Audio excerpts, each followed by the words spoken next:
Là maintenant, on a fini la partie avec les quatre premières tables. La table client, la table ville, la table commande et la table tarif. On va continuer avec les deux dernières tables, la table fruits et la table vente fruits. Alors comme instruction, si on repart sur la table de vente fruits par exemple, on regarde dans la colonne fruits, on voit que les fruits sont écrits de différentes manières.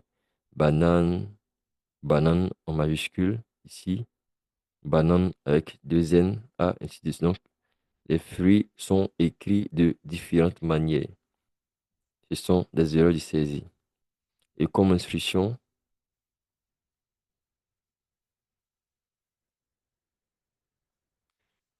on nous dit ici que nous avons constaté des erreurs de saisie sur le nom de fruit dans la table vente fruits.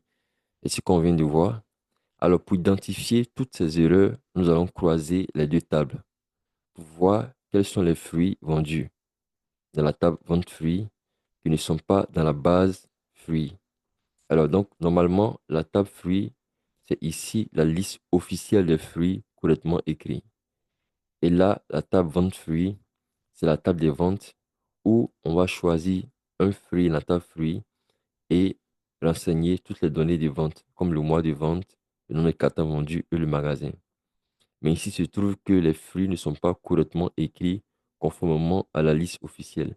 Donc, on veut pouvoir identifier dans la table vente fruits quels sont les noms de fruits qui ne matchent pas avec la liste qui est dans la table fruits. Voilà. Pour cela, on va faire une fusion. Donc, nous sommes dans la table fruits. On va aller sur combiner, fusionner des requêtes. On va aller choisir la table fruits. La colonne clé, c'est fruits dans vente fruits et fruits dans la table fruits. Alors, comme on peut voir, la sélection correspond à 4 des 25 lignes de la première table. Donc, sur les 25 lignes de la première table, il y a seulement 4 pour lesquelles les noms de fruits matchent avec la table de fruits. Donc, OK, pour qu'on voit ensemble le résultat, je vais aller récupérer la colonne fruits. Voilà. Et comme on peut le voir, on voit qu'ici, on a banane, orange qui a matché, on a des nuls. Ensuite, pomme, des nuls, mangue, des nuls. Alors, si on regarde les celui où il y a nul, je regarde par exemple ici mangue, alors que mangue est écrit avec un M minuscule, alors que dans la base ici, mangue c'est avec M majuscule. Je vois également banane, c'est écrit en majuscule ici complètement. Or, dans la base officielle, c'est avec B majuscule et le reste en minuscule. Donc, les éléments, les cellules où on voit des nuls, ce sont les cellules pour lesquelles les fruits ne matchent pas. Si on revient aux instructions, on nous dit en faisant une fusion sans correspondance approximative, ajouter une colonne fruits exact dans la table vente fruits. Et ce qu'on a fait, donc on va renommer notre colonne fruits en parenthèse exact. Je repasse sur les instructions. Numéro 5, on dit en faisant maintenant une fusion avec correspondance approximative, ajouter une colonne fruits en parenthèse approximative dans la table vente fruits.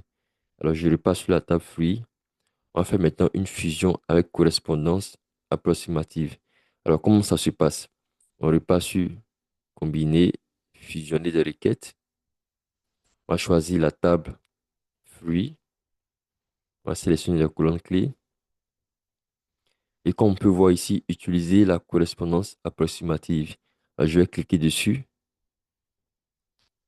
En cliquant, on me dit la sélection correspond à 25 des 25 lignes de la première table. Donc, en utilisant une correspondance approximative, Power Query arrive à matcher les deux colonnes, même si les fruits ou le nom du fruit ne sont pas écrits exactement de la même manière. Donc, je vais aller sur OK pour valider. Je vais aller récupérer la colonne fruits que je vais renommer fruits en parenthèse approximatif. Voilà. on voit qu'il a pu faire un matching. Il n'y a plus de valeur vide ici. Après, on peut vérifier pour s'assurer que le matching est correct. Alors, ce qu'il faut retenir ici avec les fusions, c'est qu'il y a plusieurs types de fusions qu'on peut réaliser. D'abord, une fusion basée sur une colonne unique. C'est ce qu'on a l'habitude de le faire. Ensuite, une fusion qui est basée sur plusieurs colonnes. Dans ce cas, au moment de la fusion, on va choisir l'une après l'autre les colonnes qui vont servir à faire la fusion. Après, on a vu comment faire une fusion avec agrégation. On fait une fusion dans le but de faire un calcul sur une colonne qu'on va récupérer. Et aussi, on a vu les fusions avec correspondance approximative.